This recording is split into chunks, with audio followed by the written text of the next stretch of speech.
Okay, so talking about probability for the Algebra 2 and Trig Regents exam coming up. So we're going to cover everything in the next two videos. Probability that wasn't covered in Common Core. Probability, I have to tell you, is very different in the Common Core versus Algebra 2 and Trig. So um, we got to sort of cover a lot of material. So let's get right to it. So we're going to talk about probability, the binomial theorem.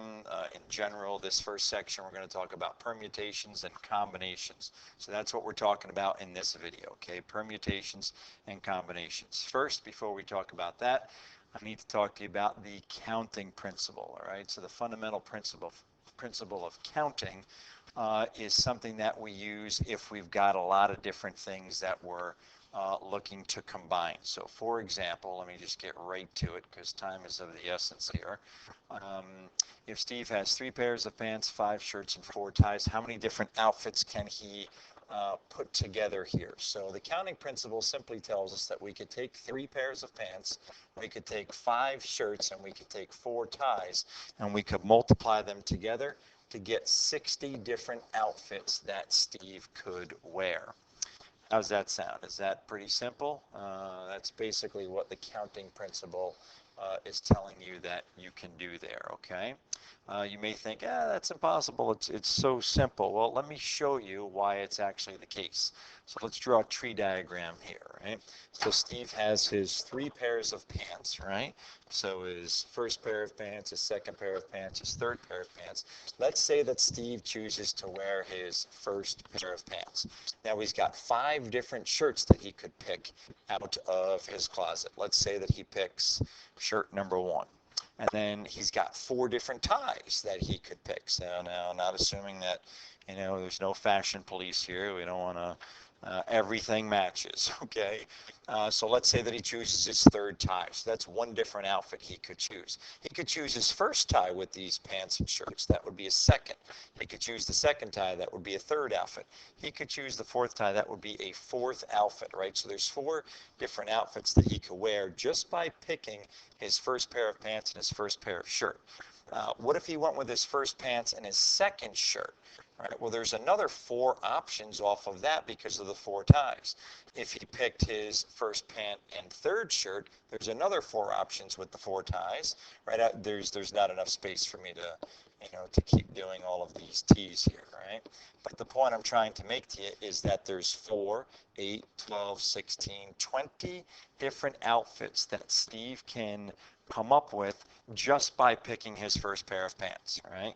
And then using all 5 of his shirts and all 4 of his ties. So there's 20 different outfits with just that first pair of pants. Guess what? He doesn't like his first pair of pants. He takes it off. He's now picking his second pair of pants. Well, there's 4 different options that he could come up with if he's got a second pair of pants and his third shirt on, right? There's 4 different ties. There's 4 different ties for this option, 4 different ties for this, 4 for this, and 4 for this. 4 plus 8 plus 12 plus 16 plus 20. You got 20 different options there, right?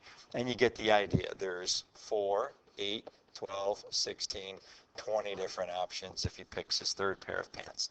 Add those guys all up and you get the 60 different options.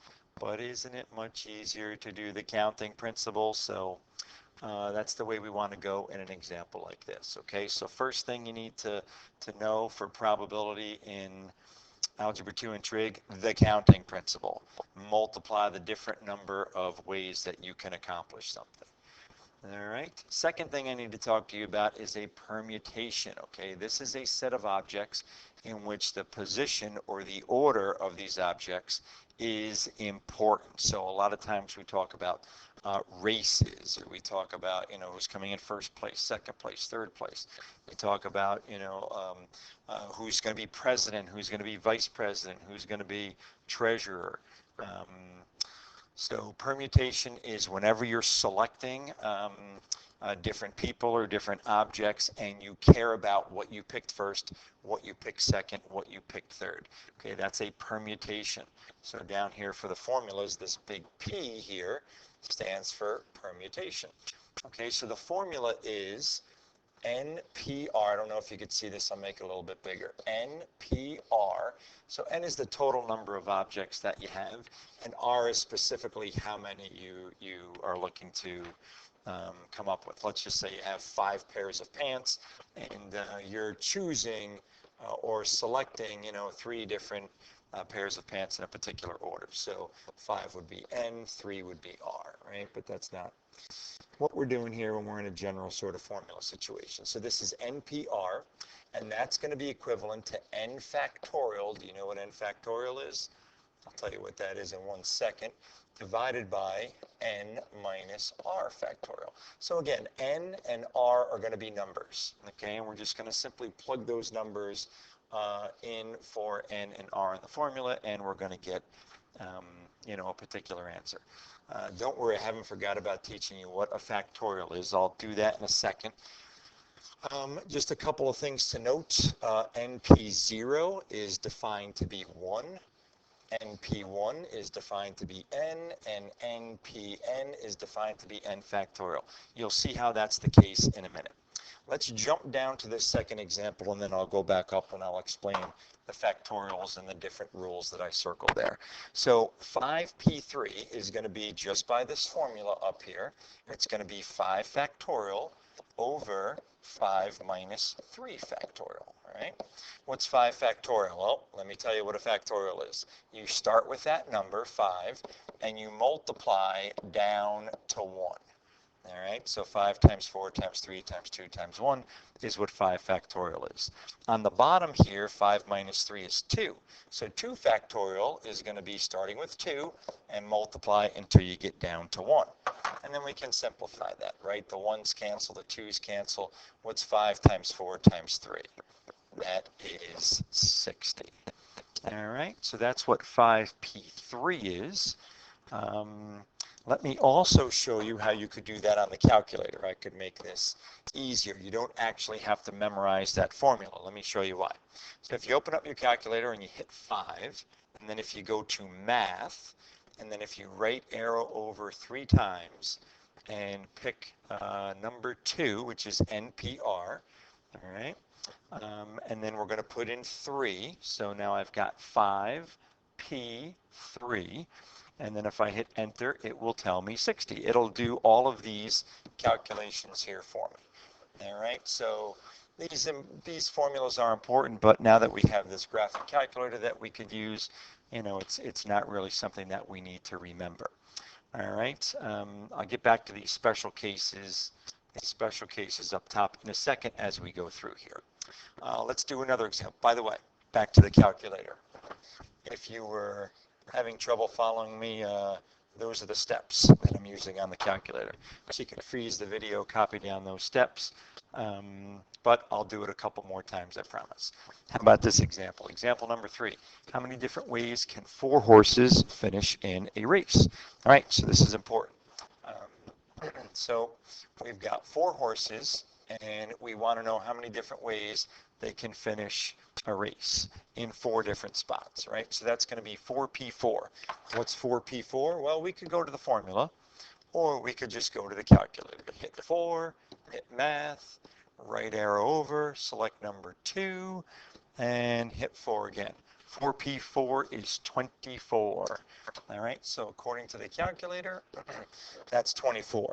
Now you may say, hey, Sipe, how do you know you're using permutations? That's a great question. All right, so watch this example again. Let me do it a little bit differently. How many different ways can 4 horses finish in a race? So let's think about this. All right, somebody's finishing in first place. Somebody's finishing in second. Somebody's finishing in third. And somebody's going to be finishing in fourth, right? So you've got these 4 horses that are running. How many different horses can finish in first place? 4 of them, obviously, right? All 4 have an equal chance as they leave the gate there. There's 1 horse that comes across. So let's say, here's the finish line. And we've got these 4 horses. 1 guy comes across, he finishes in first place, all right? So he's done. For second place, how many different options do we have for second place? Well, there's 3 horses left that could finish in second place, right? Let's say this guy comes across, so he finishes in second place. How many horses are racing? There's 2 horses that are left in this race. those 2 horses could possibly finish in 3rd place once this guy comes across, right? And we've only got 1 horse left that's going to finish in 4th place. Multiply those out, what do you get? You get 24. All right, so a couple different ways to think about it, but that's why we're doing a permutation, because the order matters. We care about who finishes in 1st place. We care about who finishes in 2nd place. Why is it 4P4? Because we have 4 horses and we have 4 different spots for them to finish. All right, just going back to these special cases up here. Here's this special case, NPN. So this is 4P4, and that's the same as 4 factorial. What's 4 factorial? 4 times 3 times 2 times 1. All right, let's go on to another one. Similar question. We've got 7 horses now, but we've only got prizes for 1st place, 2nd place, and 3rd place. So you see with these probability questions, sometimes there's a couple different ways to do them. So we've got 7 horses that are racing. All right, we've got 7 horses that are racing. And we've got 3 different spots for them to finish. So this would be 7P3. But watch, let's go back to red here, and let me just show you common sense wise how I would get this answer. So there's 7 horses that could finish in 1st place, right? 1 of them crosses the finish line. How many's left? 6 horses are left to finish in 2nd place. A 2nd one comes across. How many are left? Well, now there's 5 horses that are left that could come in 3rd. Multiply those guys out. What do you get? 210. What do you think 7P3 is? Well, we could go to the formula. Remember the formula? It's 7 factorial over 7 minus 3 factorial. So it's 7 factorial over 4 factorial, which is 7 times 6 times 5 times 4 times 3 times 2 times 1. Over 4 times 3 times 2 times 1, right? Those 4 factorials are gone. What do I have left? 7 times 6 times 5 over 210. Can't remember the formula? You want to do it on the calculator? No problem. Let's do 7P3 on the calculator. All right, so we do 7, hit math, right arrow over 3 times, go down to number 2, hit 3, so 7P3. What do you think it is? I hit the wrong button. What do you think it is? 210. It's 210. We know it's 210. We got 210 3 different ways. All right. So that's the basics on permutation. Here's a little spin-off of permutation. They ask these questions a lot on the Regents exam.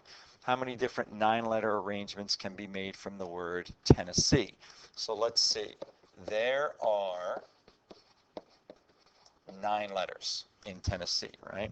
So 9 factorial. Now, if these were all different letters, 9 factorial would be it, and that would be the end of the story, all right? But there's some repetition.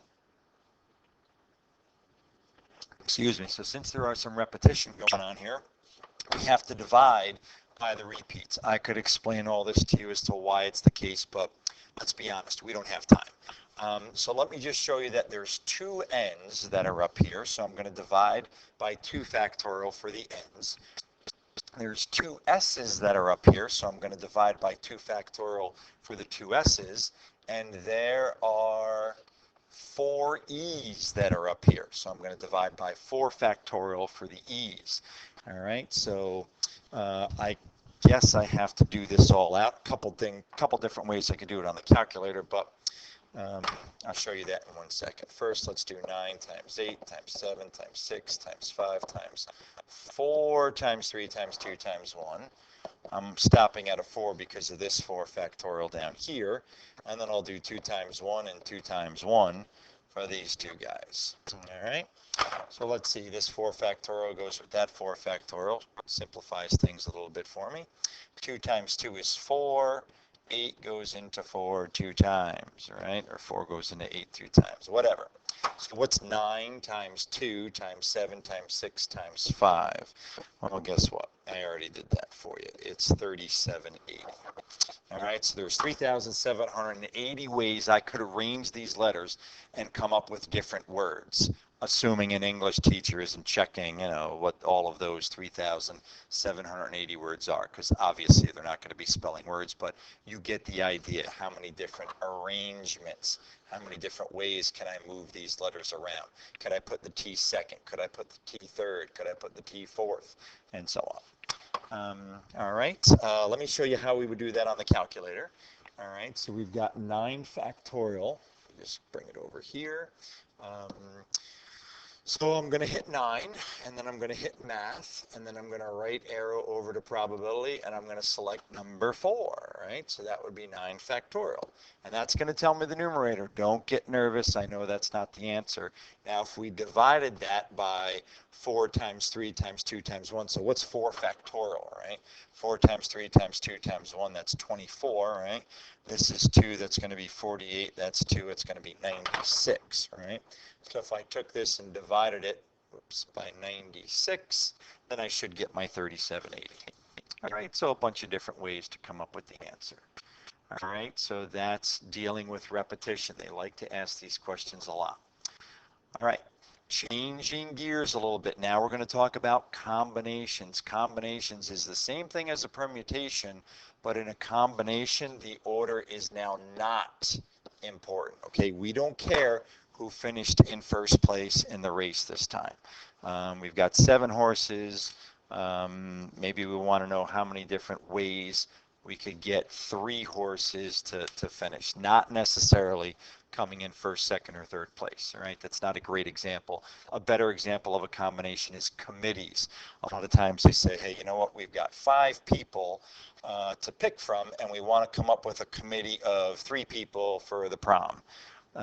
So that would be 5C3, because we don't care who we pick first, and we don't care who we pick second, and we don't care who we pick third. We just want 3 people from the 5 people that we have. So since the order is not important, that would be a combination. But I'm getting ahead of myself. We'll get to a word problem in a second. Here's the formula for a combination.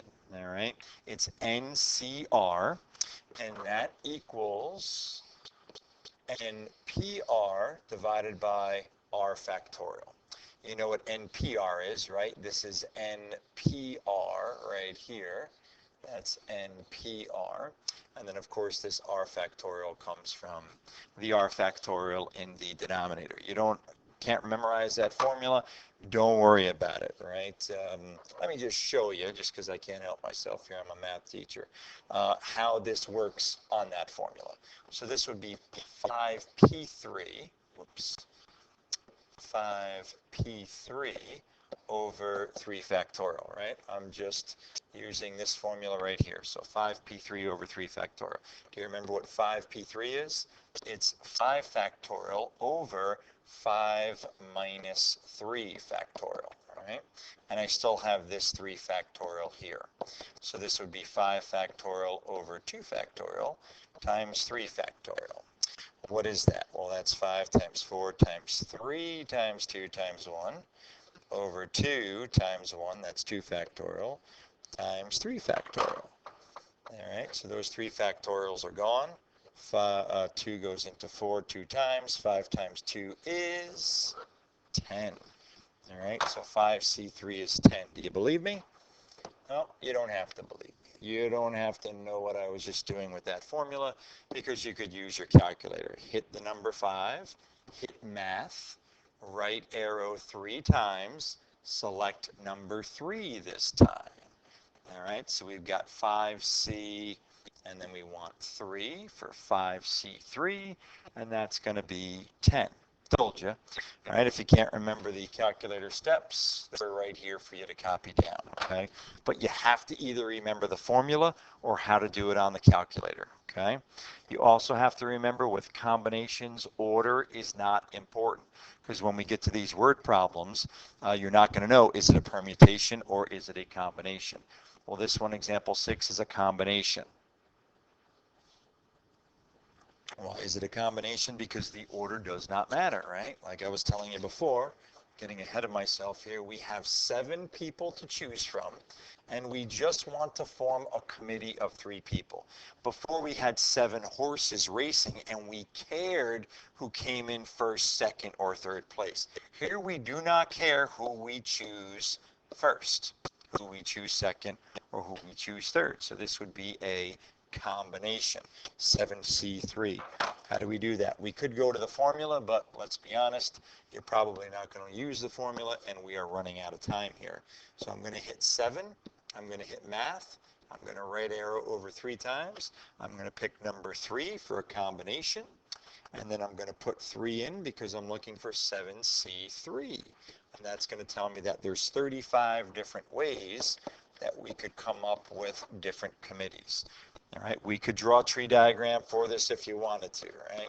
We could come up with 1, 2, 3, 4, 5, 6, 7 different people, right, that we could choose in our first and then in our second, but we don't want to do that. We don't want to come up with these 35 different options that are available to us, all right? So we want to use combinations. All right, so that's it. So hopefully you're good with, what did we go over here today? Let me look at my notes. The counting principle, right? Steve has 3 pairs of pants, 5 shirts, and 4 ties. 3 times 5 times 4 gives him 60 different outfits that he can come up with. We talked about permutations where order is not important, right? You've got 7 horses and they're running in a race and you want to know who finishes first, second, or third. We talked about dealing with repetition with the word Tennessee. How many different ways can we arrange those letters? When you deal with repetition, make sure you divide by the number of repeats. And then we talked about combinations, right? Combinations or order does not matter. The typical way for that to be asked is to form a committee. All right, I hope that helps. Good luck on the quiz that I've got.